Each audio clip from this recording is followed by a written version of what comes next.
আসসালামু আলাইকুম। Pay scale নিয়ে ফের বৈঠক আজ, আসতে পারে চূড়ান্ত সিদ্ধান্ত। এই নিয়ে দৈনিক যুগান্তরে একটি নতুন প্রতিবেদন তৈরি হয়েছে। আজ আমরা এই বিষয়টি দেখব। সরকারি কর্মচারীদের সর্বোচ্চ ও সর্বনিম্ন বেতন সহ একাধিক গুরুত্বপূর্ণ বিষয় চূড়ান্ত করতে ফের বৈঠকে বসতে যাচ্ছে নবম জাতীয় পে কমিশন।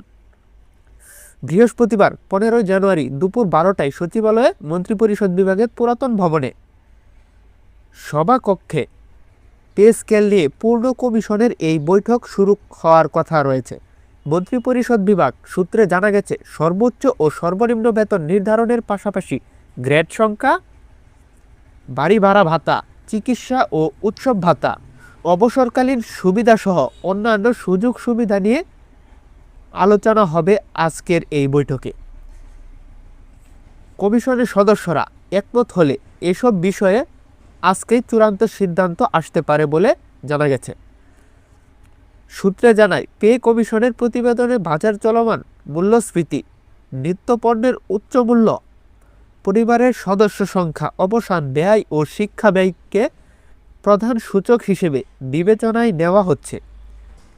এই পূর্ণাঙ্গ ফ্রেমওয়ার্ক ভবিষ্যৎ সরকারের জন্য বেতন কাঠামো নির্ধারণের মূল রেফারেন্স হিসেবে কাজ করবে। এদিকে আগের বৈঠকে নবম পে স্কেল বেতনের মূল অনুপাত 1:8 চূড়ান্ত করা হয়েছে। গত বৃহস্পতিবার 8 জানুয়ারি সচিবালয়ে পে স্কেল নিয়ে পূর্ণ কমিশনের সভায় এ অনুপাত চূড়ান্ত করার হয় বলে কমিশন সূত্রে জানিয়েছে।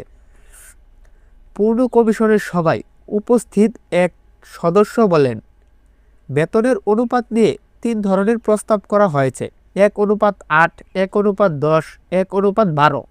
এর মধ্যে 1:8 চূড়ান্ত করা হয়েছে। এছাড়াও সর্বনিম্ন বেতন নিয়ে 3টি প্রস্তাবে আলোচনা করা হয়েছে। পরবর্তী সভায় বিষয়টি চূড়ান্ত হতে পারে। উল্লেখ্য, জাতীয় বেতন কমিশন 2025 সালের 27 জুলাই গঠিত হয়। কমিশনের সভায় সাবেক অর্থসচিব জাকির আহমেদ খান। কমিশনের দায়িত্ব সরকারি কর্মচারীর বেতন ভাতা ও অন্যান্য সুবিধা পর্যালোচনা করে সুপারিশ প্রদান করা।